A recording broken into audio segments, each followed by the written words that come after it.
This is Frank Consella with the Crested Butte is Home podcast, and in this episode, my guest is Brian Riepe. And Brian and I start off the conversation talking about the early days of mountain bike racing back in the 1990s, of which Brian was a part of. And from there, we talk about Colorado Boomerangs, which was a manufacturing company in Gunnison that produced boomerangs for a long time, and he worked there. And we also talk about Mountain Flyer, and Mountain Flyer is a mountain bike magazine that Brian and some friends started, and Brian still runs. They've since sold to a larger conglomerate of publications called Height of Land, but so we talk about that, what it's like to produce that magazine, why he wanted to produce that magazine, and we talk about some mountain biking things. We kind of get off on a big e-bike tangent, and for those of you who don't know what e-bikes are, those are basically mountain bikes with a battery that is a battery-assisted pedaling, and it's a little bit controversial for some people, and we started talking about that for a long time. Not totally sure why, but we did, and so that is the episode, and I hope you like it. It's a long one, and let's get on to it.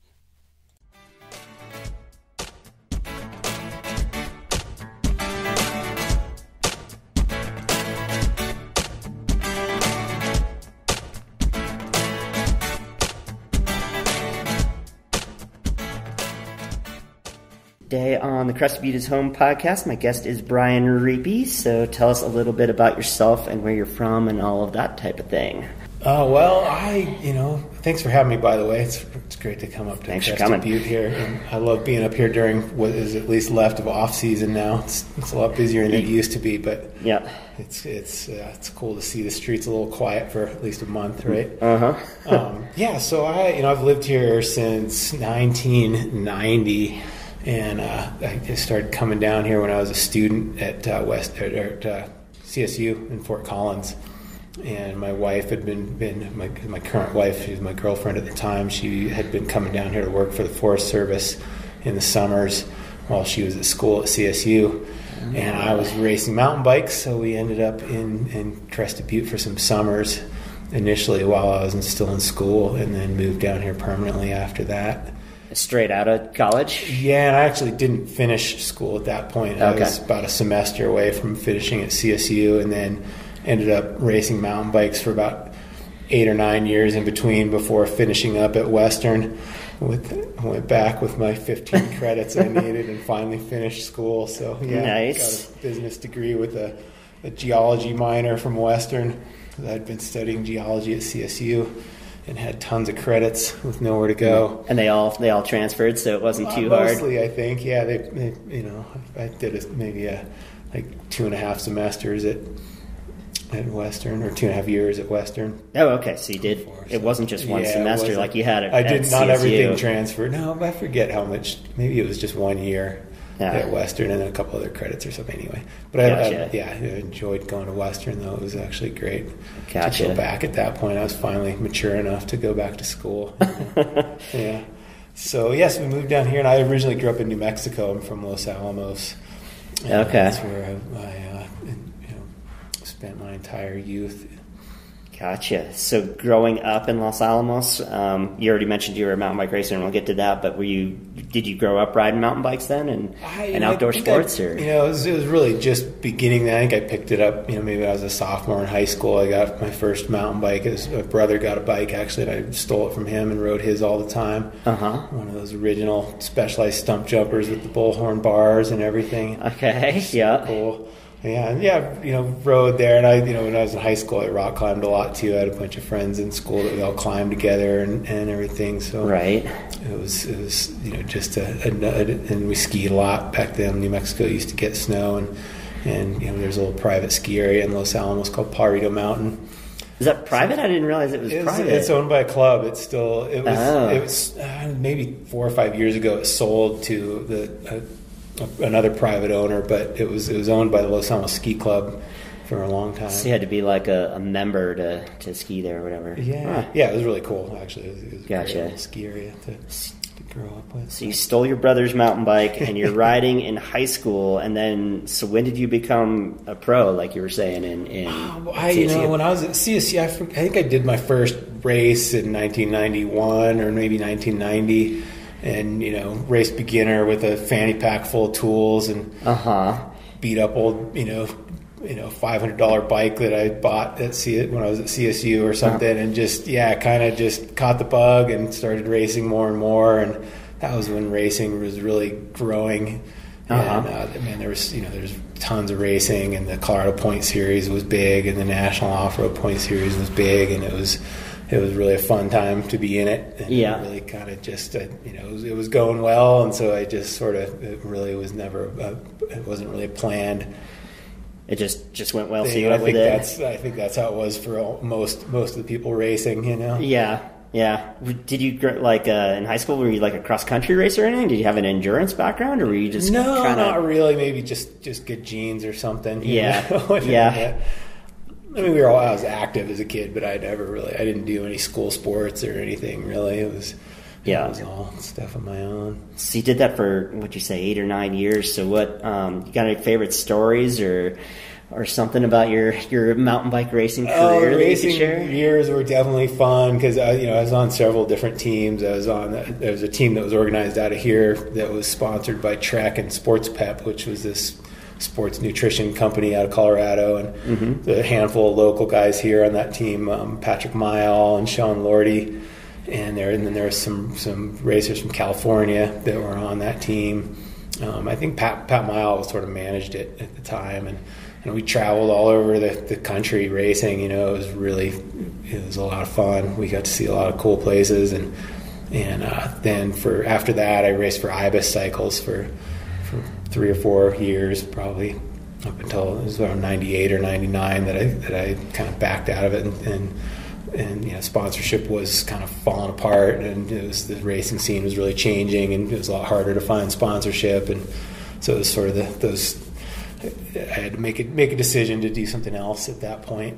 Why was it falling apart? Were there too many racers, too many races, or I don't know. Maybe just for a while everybody's just throwing money at it, thinking it was this next great thing, and then I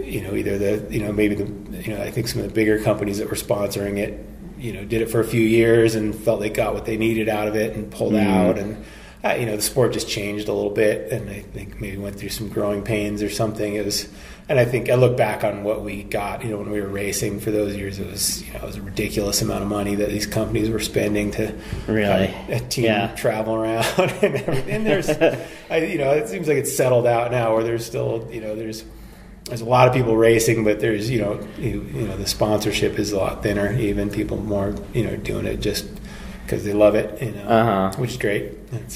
It's still, the sport has matured, and it's just, I think the racing now is better than it ever has been, really.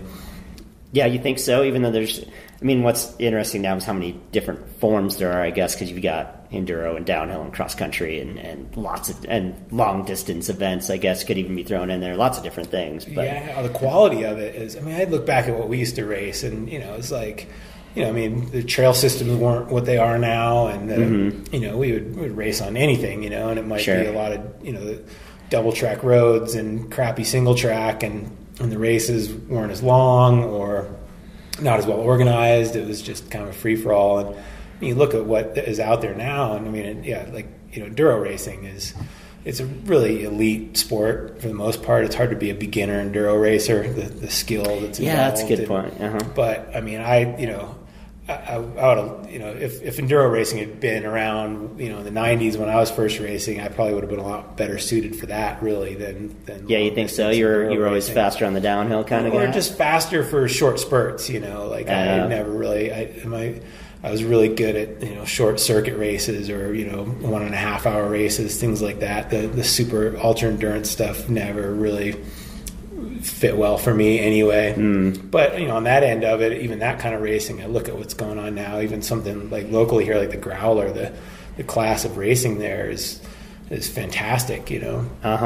And all the Epic Rides events, the Grand Junction off road, and they have one in Tahoe, one in Bentonville, Arkansas. They're just really well run events, and those events there's like at the front there's this elite level of racing, there's so many people that just do it for the experience, just the challenge of doing a 50-mile race or something. Is that what those are? Yeah, I was going to say, I'm not that familiar with those events. They're like a 50-mile-ish race. Yeah, and I think they offer like a 50 and a 30 and a 15 or something just to offer things for everybody. But yeah, it's, I think the sport has really progressed to where, and the way people train and the bikes are way better than they were, of course, then, so it's been cool that it's progressed that way.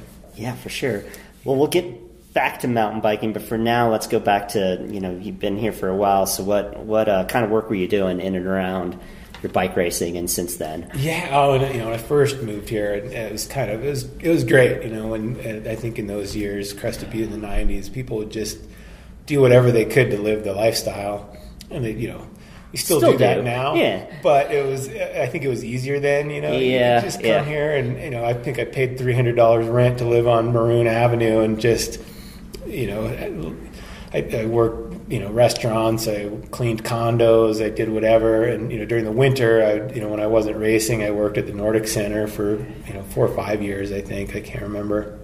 Did you ever get into Nordic racing then too? Because those kind of go hand in hand. I did local stuff. I'd do the alley loop and things like that just for fitness and I definitely used Nordic skiing a lot for training in those years, and that sport also is really, it's cool that the alley loop is still going so strong. That was really Well, right before we hit record, we were talking about one job that you had, which is Colorado Boomerangs, which was a cool local business in Gunnison that actually produced, like we were talking about, there are very few manufacturing jobs around here, but that one actually was. So tell us a little bit about that. Colorado Boomerangs is a kind of cool story behind that company, and that was right around when I stopped racing. I started working there. I was sort of floating down in Gunnison, didn't really know what I was going to do next when I stopped racing, and stumbled upon an ad in the paper for that, and Colorado Boomerangs was founded by Jim Mayfield, who was, I think he graduated from Western. Even he'd lived in Gunnison for a long time, and was pretty involved in the early days of mountain biking as well, and kind of just local character.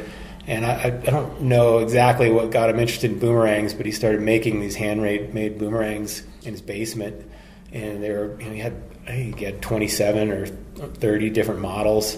And they're all different shapes and sizes to either fly longer or shorter or faster and different things, and so he was making them in his basement with just a disc sander and a jigsaw, and he got to the point where he was selling quite a few of them, and then there were 2 Western State students that were working for him in his basement, and they bought the company from him and moved it over to a little shop on Tomichi Ave in Gunnison. It's this old brick building that was owned by Parish Oil, and so they were running it there, and I was working for them just in the production side. Just you basically put on some headphones and put the music on and go in there and cut boomerangs for hours at a time, and it was kind of dangerous. It was scary. You'd cut them all out with a jigsaw, but then you'd run them across these 3 different shapers, which are, a shaper is just this, basically a huge router mounted upside down on a table, and the blade's spinning like 5,000 RPMs, and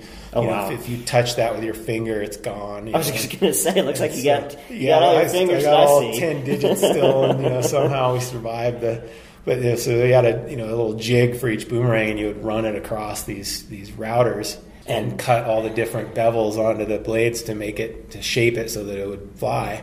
And then they would sand them and finish them there at a paint room, and boy, I forget the numbers when I was working there. They were doing anywhere from 1,000 to 3,000 boomerangs a month in production, and so those 2 guys, they kind of hated Gunnison because they didn't like the cold.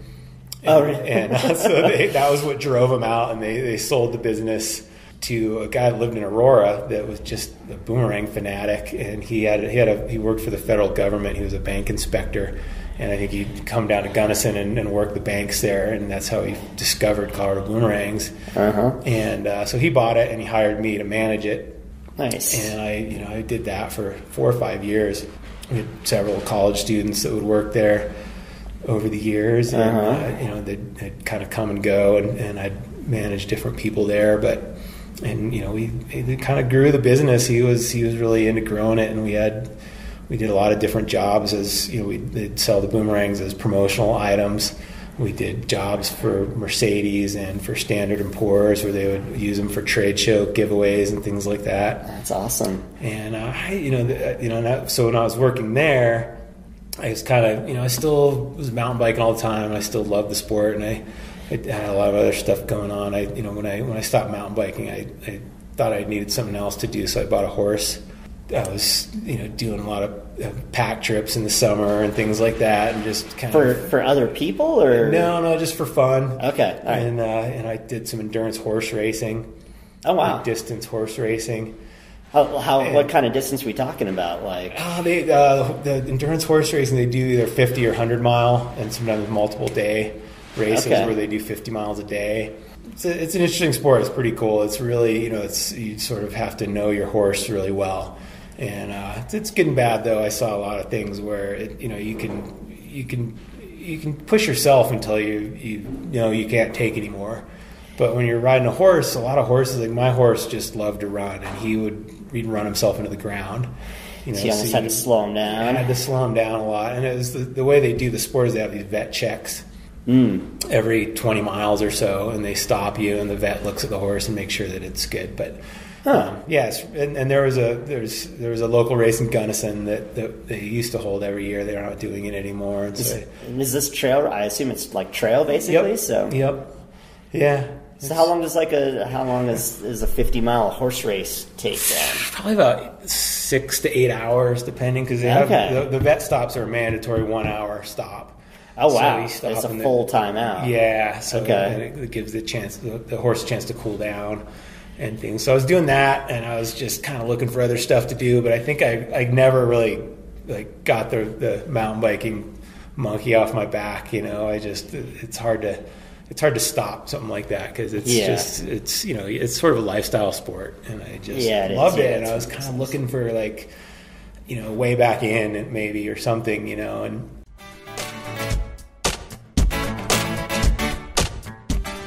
In this episode's Crested Butte Real Estate Minute, I wanted to ask you for a quick favor, and that is to head over to my website, crestedbutterealestateagent.com/newsletters, and sign up for my newsletters there. They're filled with local market information as well as upcoming events in Crested Butte and in Gunnison. So again, that website is crestedbutterealestateagent.com/newsletters, and I will also put that in the show notes. And as always, if you have any questions for me, Frank Consella, about real estate in Crested Butte or Gunnison, just give me a shout by visiting crestedbutterealestateagent.com. Let's get back to the show.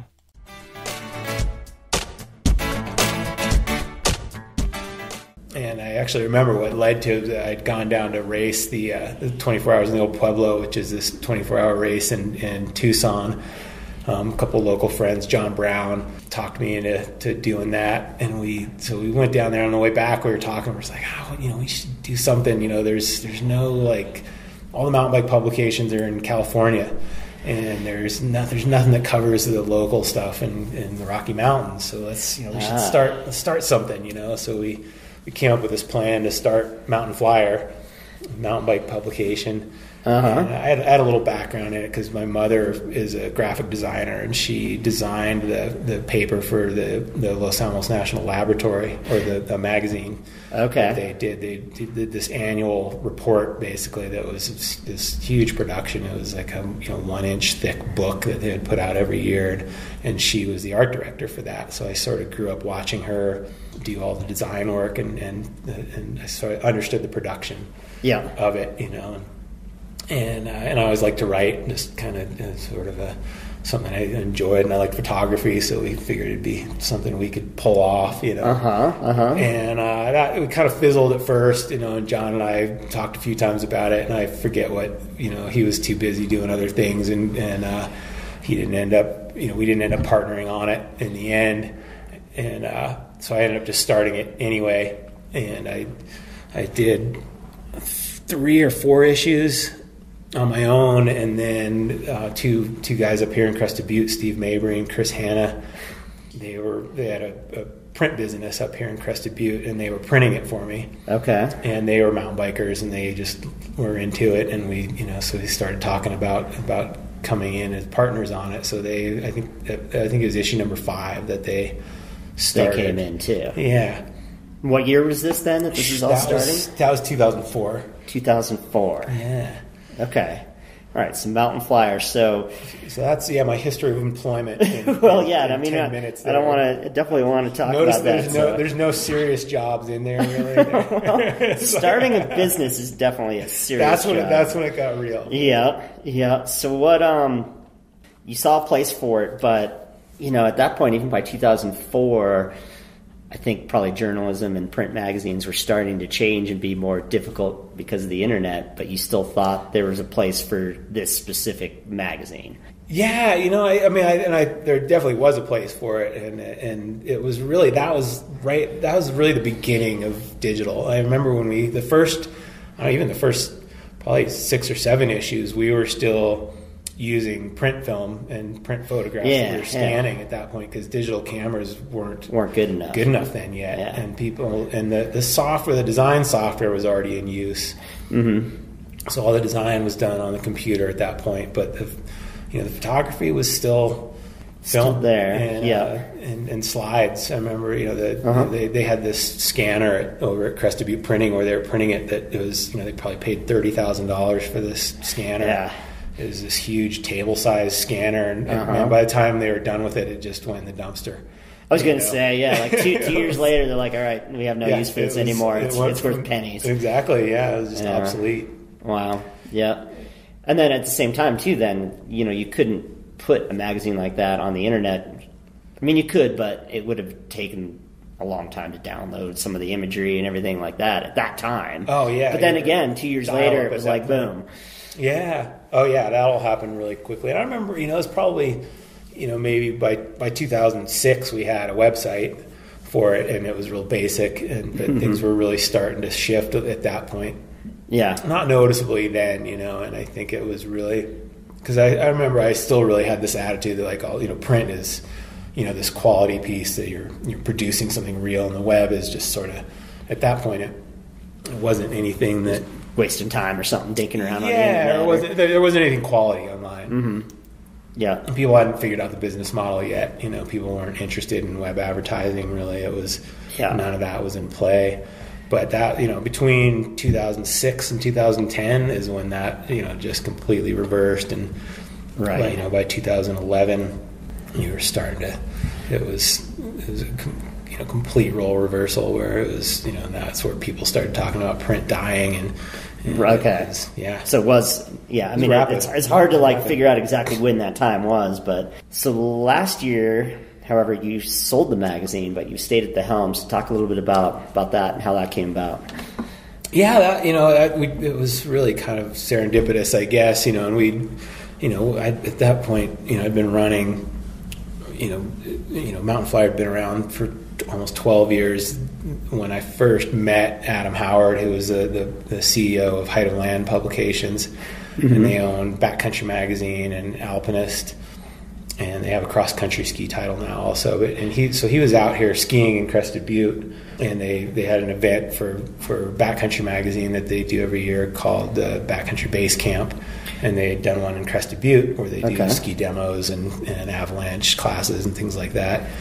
And Adam was a Western State graduate, actually, so he had a connection to the area and everything. And I can't remember if he reached out and contacted me or somebody put us in touch or something, but we met when he was skiing here and went and skied a few runs and started talking about how we might be able to partner or combine the businesses, or essentially get Mountain Flyer to be part of their group of titles. And a little bit at that point was being a single print title through, we sort of survived the, economic downturn and the growth of the internet through that same period. But it was, it was a lot of hits on the business. It was, I think our best year was 2012. Okay. Well, that's actually, that's kind of, the economy was still just starting to recover at best at that point. Yeah, exactly. It was pretty surprising, really, how well the bike industry did through that period. I think people were still spending money. But and the magazine was doing good, but it was becoming more and more challenging, and we could kind of see the writing on the wall that being a single title was, it's just not a business model for print that works very well anymore unless you're really big.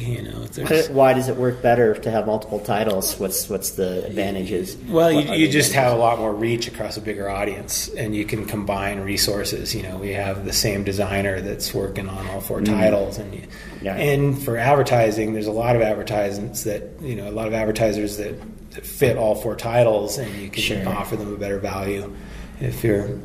It goes from a small publication like Mountain Flyer, you combine it with 4 other medium-sized publications, and you've got a pretty big reach. Gotcha. So there's a lot of benefits to it for sure, and in a lot of ways that we probably haven't really capitalized yet, even to take advantage of that. But that so we talked to them for about 2 years before we actually closed the sale. So and it was pretty hard. I think between Chris and Steve and I, we loved Mountain Flyer, we loved the business, we loved owning our own business, but Chris and Steve also owned the Crested Butte magazine, along with quite a few other print jobs that they do here. They have the Dining Guide and those are all really solid, and I think it was taking more and more of their time. So, and I think between all of us, even myself, I'd kind of run out of sweat equity to put into it, and we just saw it as it was kind of time to pass it on, Right.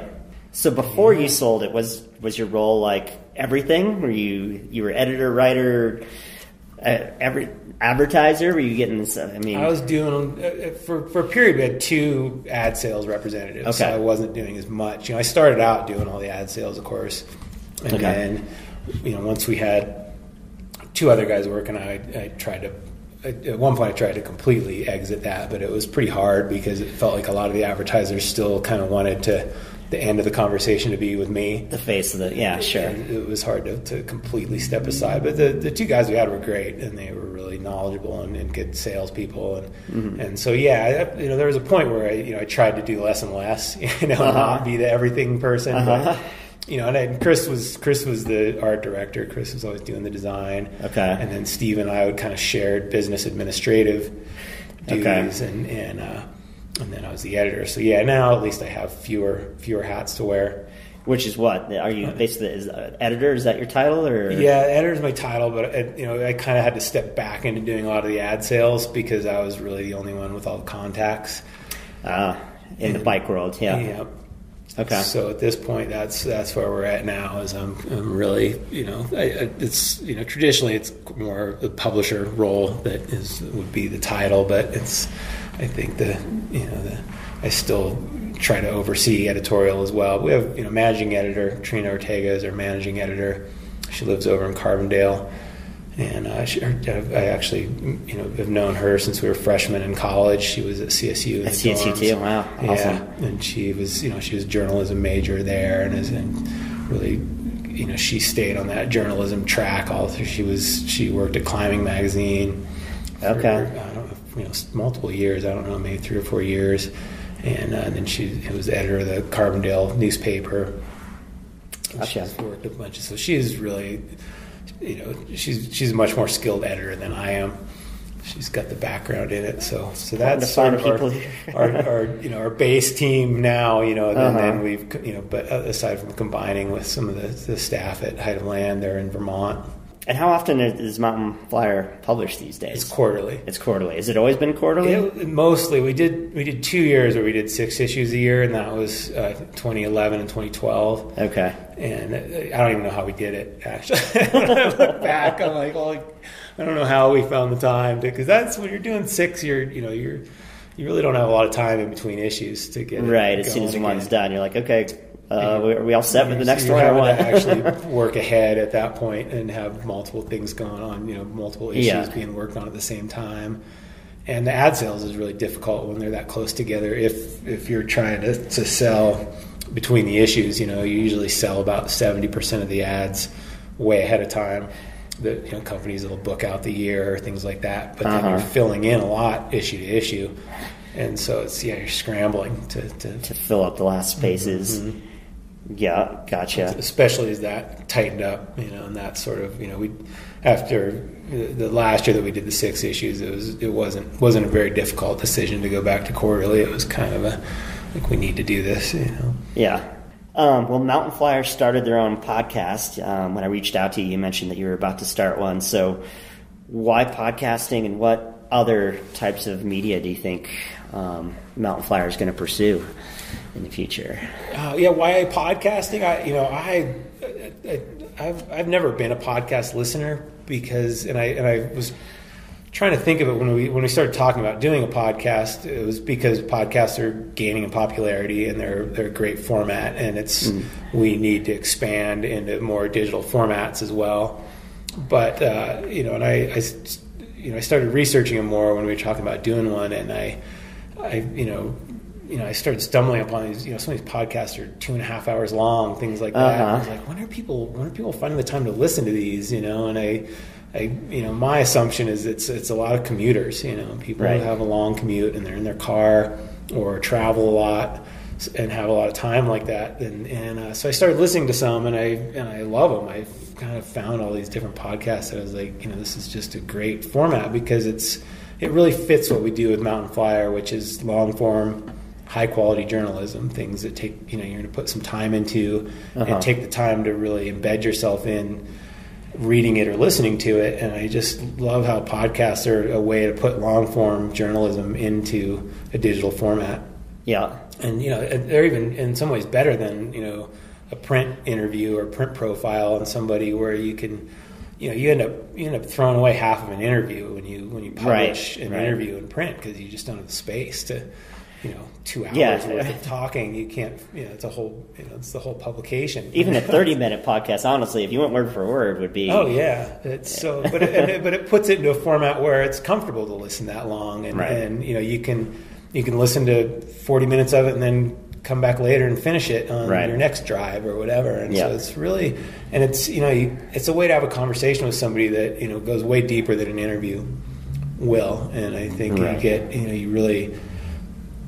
You find what people have so many stories to tell and good information to pass along that you're not going to be able to get out of a short interview. So it's really and I think that's why they're gaining in popularity so much. It's about the transfer of information. Well, I was talking with with Will Shoemaker, which is episode 34, the editor of Gunnison Country Times, and kind of the same question to you, though, too, is, what else, though, do you see the future of Mountain Flyer? I mean, do you think that there will always be a print version of it? I hope so.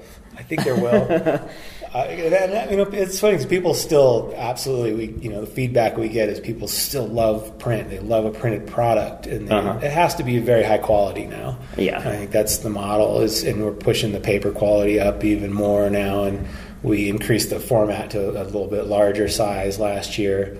It's got to be more of a coffee table book, and I'd love to be publishing a 200-page issue every time if the advertising warranted it. And it's because it's a way to same thing. You can fit in the photography, and you can fit in, and the difference between a magazine and anything digital is the design element, which is what really one of the things that has always attracted me to print. Is I just love I love a really beautifully designed advertisement, even, or well thought out ad campaign, and I really appreciate the design work that goes into a magazine on that 11 by 17 format.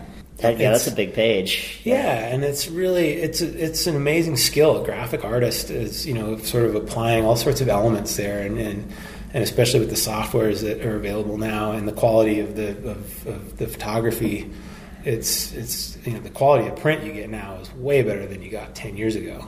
The printing presses are really high tech for how much struggle print has gone through. If you go to our Mountain Flyer is printed in Denver at Publication Printers, and they're a huge operation. It's like a campus, it's like it's like 5 super Walmarts put together. It's enormous buildings in there because they keep investing more in it, and they're buying these. The printers now they're they're printing on what's called a web press. Mostly there's sheet fed presses and web presses, and the web presses are built to these blocks that are like 15 by 15. It's like the size of a small house, and so each one is for a different color. So you have a 4-color printing process. Oh, wow. And and they put this huge spool of paper on it that's like 12 feet around, drive up with this huge loader and load the paper spool on there and start running it through. And it's, they'll start it up. And the whole mechanism's like a couple 100 feet long. You've got the 4 color presses, and then it goes into this like folding and collating process, and then they finish by coating it with like a UV coat or a gloss or a matte finish or whatever you choose. Right. And so it's this huge machine. The engineering behind them is insane. But they've the technology now, the modern presses, the quality that comes out of that at a really high speed, they're at full speed, it's cranking out 30,000 pages an hour or something. It's just, I don't even remember the numbers, but it's right. It's moving so fast, it's just a blur going by. Right, and it's all coming out. And it's this perfectly crisp photo quality printing. That's amazing. And so the fact that those printers are still investing that big in it shows you what demand is there. It's still there. You still see companies. You still get all these catalogs in the mail, and they're getting actually higher quality. You see what Patagonia catalog has always been doing. Everybody's sort of emulating that formula. Sure. Because people appreciate holding something like that in their hand, and they want to read it. But the interesting thing is there's not much doubt in what the demand is for it, that people enjoy the product. It's how to pay for it, because the advertising is shifting in other directions. Right. You get the basis of it, the simple answer is so much of it is going to basically 2 companies. Between Facebook and Google, they control 70% of all ad revenue right now. Right. Which is insane.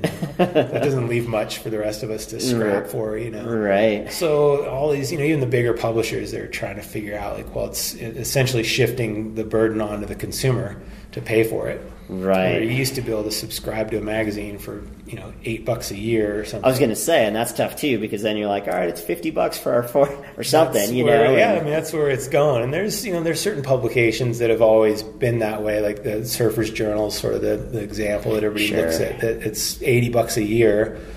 And but there's very few ads, and it's this beautifully produced piece. And you're never going to throw it away. You just save them all forever. Yeah, but it's a really different business model trying to get the consumers to pay. Obviously you have to do a lot more marketing on your own. Where it used to be, the advertisers really covered the whole production and shipping cost, and the reader got it for almost nothing. And that was almost a profit or something, right? If the rest of the costs were by the advertiser. It's so that's why and so finding a way, and even online you're seeing even Wired magazine, I think, has been pretty successfully using a paywall now. Which at first, when people tried to do paywalls online, it was a huge failure. Right. But I think people got sick enough of pop-up ads and all the advertising bombarding them that they're willing to pay now to get something that's to get the quality they want online, and not get just some sort of lower quality journalism for free. So there's success there, and that's it's really the same thing that you're looking at in print, is trying to shift the cost to the consumer instead of the advertiser. Keep talking about bikes, but we'll switch it up a little bit. But what place do you think that you and Mountain Flyer have in things like bike advocacy, or I'll mention a couple of contentious things after that, but we'll start with advocacy.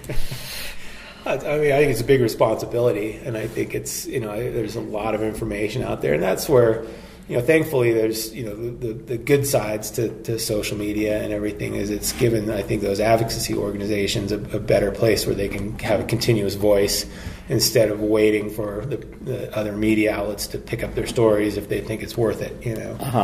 But it's still hard to break through that noise, and I think it's the advocacy for our sport is everything, and I think we're really, especially living here, we're really spoiled. We don't understand how difficult it is other places. We have so much public land and so much access. We don't feel the pinch. Even for how much wilderness we have here. Most people I know that live here aren't particularly fired up about getting bikes into wilderness because they're not pinched. We have plenty of places to ride. Right, which is not the case in places like Montana in particular has gotten hit pretty hard. Exactly. Some of these places, that, if we started losing major access, I think people would wake up to it. But your magazine, of course, is speaking to those people in Montana and things. So, yeah, definitely. So what kind of role have you in that one in particular, in the whole IMBA, International Mountain Bike Association, and their role in it, and there's Sustainable Trails Coalition, and there's a little fight going on there. Like, where have you guys sat on that issue, or you personally, either way you want to answer? We had a hard time with it a little bit, partly because we felt like we were biased because of where we lived. That we're like, well, honestly, I'm not feeling the threat. We haven't lost access here, but I can empathize with those places, and I can recognize the issue there, and that it could flip on us here anytime. Sure. You never know.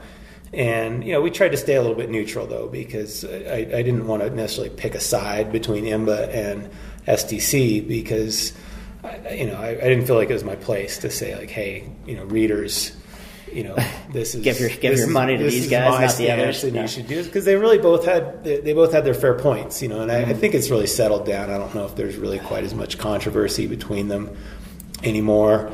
They might tell you different, but IMBA took a big hit by picking their side, and they were essentially I think there's a lot of factors in why they chose. The issue was they decided not to back the Sustainable Trails Coalition directly.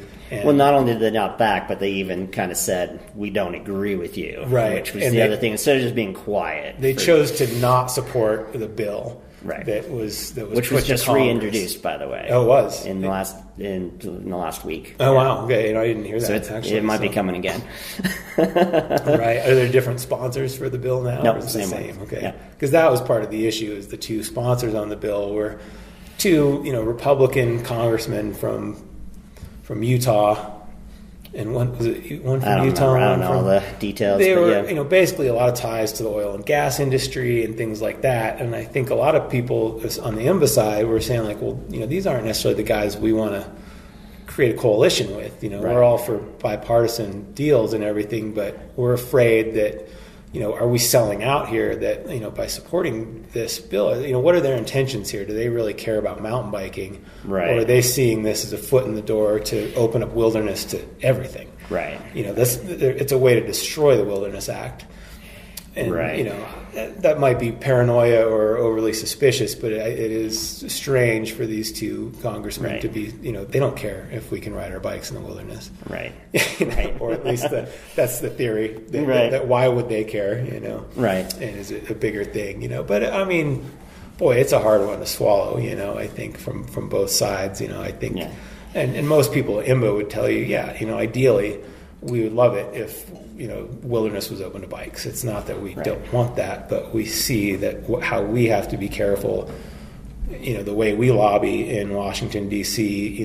If we choose the wrong side of the table, we're going to lose our spot at the table, which is a risk. They want to be. If they're blocked out of those conversations, then they're going to become ineffective entirely. Yeah. Whereas now, I think their theory was like, hey, we're not trying to stop Sustainable Trail Coalition. We wish them the best, but we're just on different plan, and our way of dealing with it is different from theirs. It's great that they exist and they should keep doing what they're doing, but that doesn't mean IMBA has to be on there, to back them necessarily. Sure. And I think because they were looking at more like, hey, we need to work with these organizations to ensure that new wilderness areas and wilderness study areas, which are in a lot of cases the bigger issue. Yeah. Because they don't have to go through nearly the hoops. They can declare something a wilderness study area. Exactly. And then the trails are closed to bikes right off the bat. It's not like creating a new wilderness area. It's way easier. And their thing is like, hey, we need to watch those, and we need to make sure that, if anything like that goes in, it's done in a way that we retain our existing access, whether it's through corridors or things like that. So I completely understand both sides of it, basically, and that's why we tried to stay a little bit neutral, saying, hey, we support both these things, but it's really it's up to the reader to decide which what they feel the most really strongly about. Sure. So another contentious one, just for fun, we'll talk about e-bikes. E-bikes. I knew you were going to ask about e-bikes. Yeah, that's all the thing. Yeah, so thoughts on that? Again, from the magazine or personal standpoint, whatever you want to answer. Yeah, and we definitely immediately took a harder, we chose a stance on that. Okay. And, and part of it, I've struggled with it because I recognize within myself that it's a little bit of, it's almost an elitist thing that I feel like, look, you know what, to be a mountain biker, you got to earn it. Uh-huh. You know, if you're going to go ride some of these rides, you got to earn it. You got to be strong enough and put your time in and not just earning it, but through the pain and suffering to get to the top, but like, the time that it takes to become good at it, And, but that's, you could look at that two ways. It's either like, hey, this is a tough sport and you need to be tough to be part of it. Or it's like pushing people out, saying like, sure, And, the reality is around here, again, we don't really feel the pinch because most of what we ride is motorized trails. As it is, it's already open to dirt bikes, so... Yeah, I mean, have at it. You can ride whatever you want out there. Right. I don't care if you ride an e-bike. And I, at first I was kind of like, e-bikes, put my nose in the air at that. Uh-huh. They're lame, they're ugly, they're not our sport, Right. And of course, meanwhile, in Europe, you can barely find one that isn't. They love it. They love it. And even like talking to Hans Ray, I saw him out at Sea Otter this year, at the Sea Otter Classic in California. Mm. And he's like, hey man, you guys doing any articles on e-bikes? I did this really cool e-bike adventure in the Alps, and I was like, oh shit, Hans, That's right. and like Andreas Hessler, I don't know if you remember who he was. He was this Canadian pro that I think he might have won. He won some World Cups or top Canadian cross country racer in the 90s, and he works for Rocky Mountain Bicycles now, and I saw him. He's like, hey, we got some new e-bikes coming out. You guys doing anything on e-bikes yet? I was like, oh, you guys, you're gonna have to start killing me. Yeah. And, meanwhile, our CEO is going like, hey, is there some dollars out there that we're missing out on because we're, I know it's like, not our thing, but right. Should we? And there probably are. It's like, sure. Bosch is one of the big companies behind pushing the e-bikes because they make the motors. Yeah. And they're putting a lot of money into lobbying. And I first started dealing with them, maybe 3 or 4 years ago. They were at a press camp that I did annually in Sedona for Magura, which is a German brand. They make brakes, and chocks and forks and things. And they were the Bosch service dealer for the U.S. and they're pretty involved, with Bosch in Germany and everything. Okay. So they were really trying to push them on us. And the guy from Bosch was just pushing at me consistently to write something about it all. And I was really, kind of putting my foot down, saying like, no, we're not gonna do that. But and the biggest thing that for me there is like all ego aside, it's like, hey, if you want to ride your e-bike because you're not as fit, or you're older, or you have, maybe you have a physical condition that makes it harder for you to ride, that's great. People should be able to get out there on the trails, Yeah. But what Bosch was doing that kind of rubbed me the wrong way was trying to, this thing of getting an e-bike classified as non-motorized. Mm-hmm. They wanted to create these letter classifications for e-bikes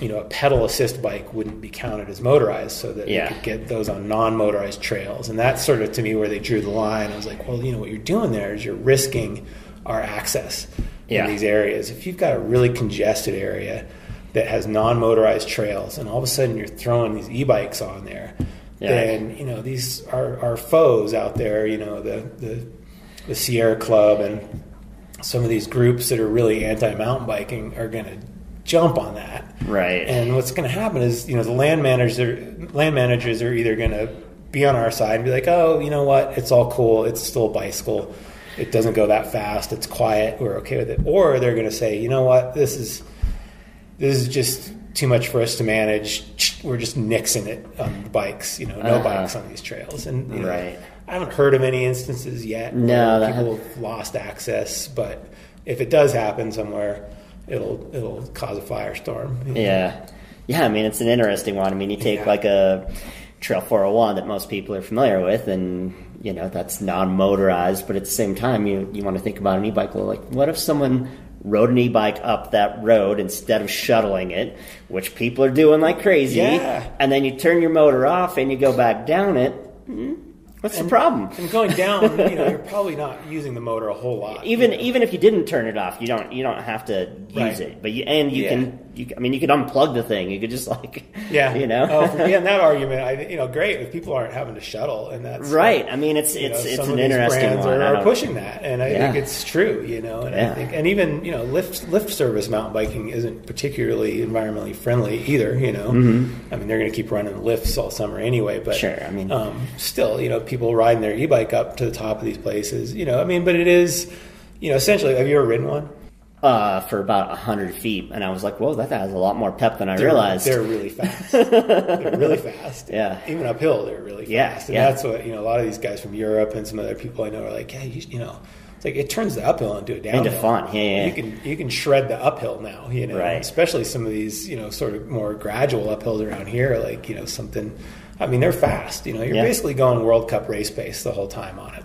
Mm-hmm. And that's fast. It's a fast pace. So that's a factor. Like you're going to have more people riding a lot faster out there, and that can cause more conflicts with hikers too. If all of a sudden people are ripping up the climb, right? Not just down where someone might expect it more. Yeah. And just more people can go that fast. It right. sort of opens up the door. So right. It's. I mean, those are all things that just come with essentially more people doing everything. Yeah, and it's funny because that's come up a few times on these different podcasts. Like at the end of the day, there's a lot of people in Colorado, and that's just going to create some issues and whatever it is. All of this housing, recreation, all of it. There's just more people is just gonna. Everyone wants their slice. And you can't. It's just like people always joke. Well, you can't close Crested Butte. Right. It's just something we have to accept. There's no last one in closing the gate behind you. Yeah, there's population growth, and people are going to do more things, whether it's e-biking or pick the next sport. There's going to be more people doing it. I mean, even look at this Slate River with the supping. Stand-up paddleboards. Yeah. Yeah. They had to put regulations on that because so many people were going down the Slate on their paddleboards. It was it was out of control and disturbing the wildlife and et cetera. Yeah. So it's so they came up with a compromise and hopefully it works. Yeah. So the e-bikes, I think it's certainly not going away. It's growing really fast. I had a call from the rep at Specialized a couple days ago asking me if I was e-bike curious, if I wanted him to send one out for us to check it out. I was like, oh man, I'm afraid I'm going to like it. That's the problem. Because there's the different levels of the things. Like the first ones that came out were kind of clunky and low grade components, and you look at Pivot makes one now, and the Rocky Mountain is really nice. The Specialized are super sleek and high tech, and I mean they're 45 pounds, which is that's used to be what a downhill bike weighed. Right. And you can, the battery is really hidden in the down tube. They're really sleek looking, and they have high end components. They're $10,000. Right. But the ones without a motor are $6 anymore. Or 10. So right. So, but they ride really well. I'm sure they're fun. And I think, right. and I started thinking about okay, how would that change how I ride? And I started, I was like, man, you know what? There's probably a lot of rides around here that I kind of avoid because they're just such a grunt that you end up pushing your bike. And you've got a family, and it might take 6 hours, and it could take you 3 on an e-bike. You can cut it back. Oh yeah, I go Rip Roaring Judy in 2.5 hours probably on an e-bike. So would it? If I had one, would I start using it that way? I'm sure I would. Yeah. And so basically it comes back to the consumer. It's forget judging it. I don't think it's our job as a publication to judge it. And we did when it first came out, we put an opinion piece in there, sort of, that was anti, and booing the e-bikes, right. And I don't know if I'd say I regret it, but I learned something from that you know what, it's like I guess try it first and think about it really thoroughly first, whether it's is it good or bad. It's up to the individual, and if it shouldn't be something that people I don't think are judged for doing. I don't want to see it something that splits the bike community. They're still mountain bikers, and we still all need to work together on access and all the same issues and trail work and all the good things, So I feel a wave of acceptance going on with it in the U.S. like you were saying, in Europe, everybody's just riding them anyway. Right. And their excuse there, like, yeah, come out and ride the Alps. You climb for 6 hours, you know. Right. That's why we they have a lot more vert, yeah. I think another thing that might change it, and we're kind of killing the conversation. We're not killing it, but I'm crossing out questions I'm not going to ask anymore because this is fun. But there was a quote, I don't remember even where I saw it, but it was Dave Moe from Rock and Roll Sports talking about it, and that he has a customer who's been buying bikes from him for however long, 20, 30 years, who's like now well up in age, who can turn that thing up and feel like he's 45 again.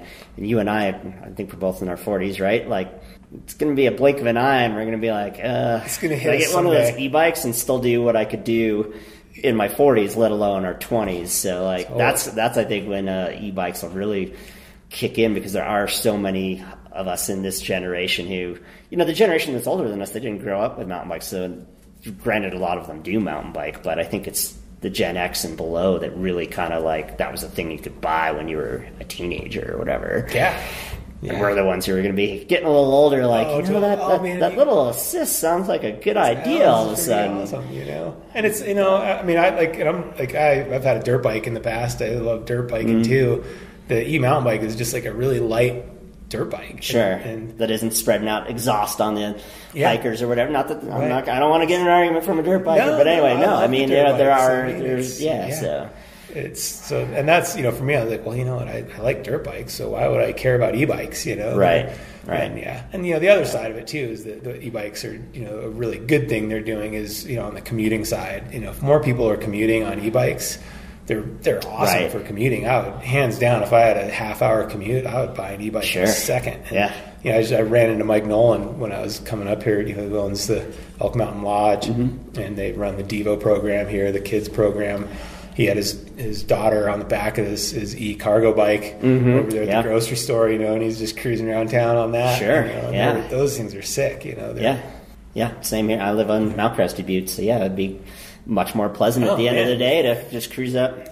You can't go up the right path, right? That's not motorized, so there you go. Is it closed to e-bikes? Pretty sure. I don't know. Well, heck, you just cruise up the road down there. Yeah, you got the road. You can go like 25 miles an hour uphill. Right, no one will even pass you anyway. Exactly. No, they're great for that, and I think I think if there's any growth there, that's really their bigger market anyway. The high end e-mountain bikes are still gonna take a while to catch on. Yeah. All right, well, let's move on. I totally did not mean to make the whole conversation about e-bikes, but I guess it's a fun conversation. But, it is. But e-bikes in the wilderness, those are. So, real quick question, then we'll just wrap it up. But what's your favorite ride in the valley? Oh man, I don't know. It changes every summer. Right. So you can give a top 2 or 3 if you need to. I always default to like how much I love Hartman's and how much we take Hartman's for granted. But it's not really a ride; it's a place to ride. Yeah. But Hartman's is amazing. So what's your favorite trail at Hartman's then? If you had to pick just one, it'd be a combo. It'd have to be like Josh O's to Rattlesnake to Freefall. Okay. Just the tech tour. Yeah. Fair enough. Maybe throw in Ring Dyke if you needed a little more tech. What but they're all fun. So beyond Hartman's, other than that, in the valley, what else? Honestly, it's like sometimes it comes down to like what's new because I haven't ridden it as much. But I was really love the Green Lake to Baxter Gulch, the new Baxter loop. To have that loop from town, and that's like real old school mountain biking where. In about 5 years, I'll probably want an e-bike for that because I think it's a harder climb than Tio. Climbing up Baxter's is either one. The climbing up Green Lake is wicked hard. Yeah. And it's that's a solid loop from town. You can do it in like close to 2 hours if you're riding really fast, but it'll bury you. Yeah. And it's all like really high quality single track fun. Mix of like kind of some newer.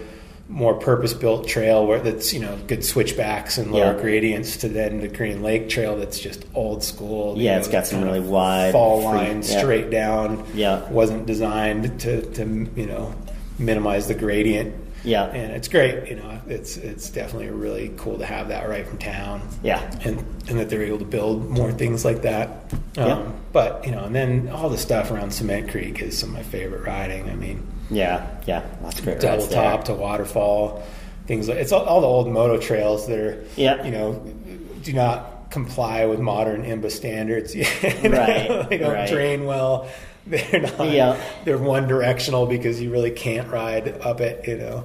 So that's, you know. Do you get on some of the obscure stuff like east of Gunnison and Needle Creek area, or some of the West Elk stuff that's like super? Not in a while, you know. Okay. I kind of would have explored there more. I think if I had an e-bike, I might go back there. I don't know. There's a lot of well, the Needle Creek stuff doesn't have logs in the way, but the stuff at West Elk, Yeah, you'd be lifting that thing over. Yeah, Better than lifting over your the logs. motorcycle over it, right? Yeah. Yeah. You know, the Needle Creek stuff is awesome over there. And even some of that stuff, I remember getting lost with Weens over there maybe 12 years ago, where we kind of ended up going off the wrong side of the pass there and ended up over on the other side of North Pass. And, you know, there's so much over there. You don't realize how much every drainage has like an old trail down it. And, Yep. And it's easy to get kind of mixed up with where you're at. Yeah. And, you know, Canyon Creek, Canyon Creek's up there. That's a really good, you know, old high alpine trail.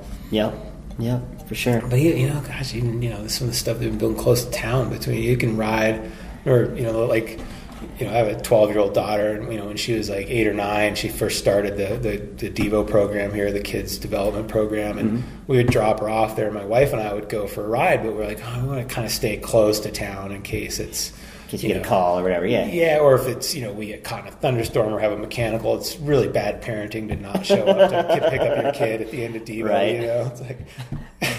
Hope you didn't mind watching my kid for an extra couple hours. Thanks for watching her. You know? So we wanted to make sure we got back on time. So we would do the loop where we just go up Tony's and go up West Wall and around to Snodgrass and loop in and back around to town. It was like this 3-hour single track loop, and we're like 20 miles. The best single track in the valley. It's all single track, and you're so close to town. Yeah. And either direction, but all those trails ride great either direction if you finish on the mountain or whatever. And it's really, you know, that all that development there has been really, you know, happy hours, just to be able to have a lunch loop. I put a lot of value these days on having something that close to my house. I can ride from home after work or at lunch, things like that. That's really where, you know, as far as the like mountain biking as an industry, you know, and I think where IMBA's putting a lot of focus too, which is another, you know, not to go back to the wilderness thing, but they're saying like, you know, we really want to focus on these, you know, communities being able to not build a destination, but to build something that adds value to their community, and being able to ride from your house that's what makes Crested Butte such a great place to live, or Gunnison. And you know, I think that's key. You know, having all these awesome backcountry rides is fantastic, but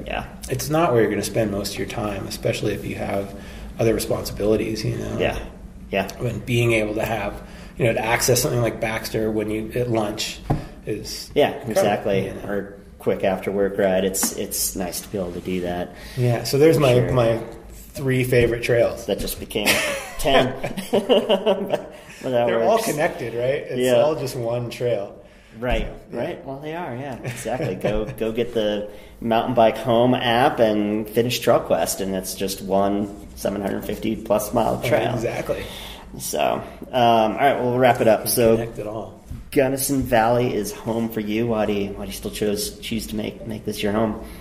You know, we every now and then we talk about. My wife works for the Forest Service. She's a botanist and a wildlife biologist for the Forest Service. So, and she could get employment in a lot of different places because of that. She could probably, you know, just get on the government job boards and go anywhere. And every now and then we kind of like, you know, we want to live in like Sandpoint, Idaho, or somewhere. We always look at these places that are just like here that are somewhere else. Right. You know? So the only reason to leave would be to maybe just experience another place and embed myself in a different community. Like I was just out in Bellingham, Washington for a work trip last week, and I'd never been there before. And it's a pretty big community. It's, you know, 100,000 people, I think, or something. And outlined. Yeah. It's really cool. It's a beautiful it's a great place. spot. You know, I was like, wow, maybe I need to live in the Pacific Northwest someday in my life. You know, just to live near the water. And experience rain and just a different place. But you know, why do I live here? Because it's, you know, I think the community is so great, and there's so many interesting people here, and there's a lot of people that make this community very unique. And once you've embedded yourself in a community like this for so long, how long have you lived here? You've been here 25 years. Yeah. So once you've,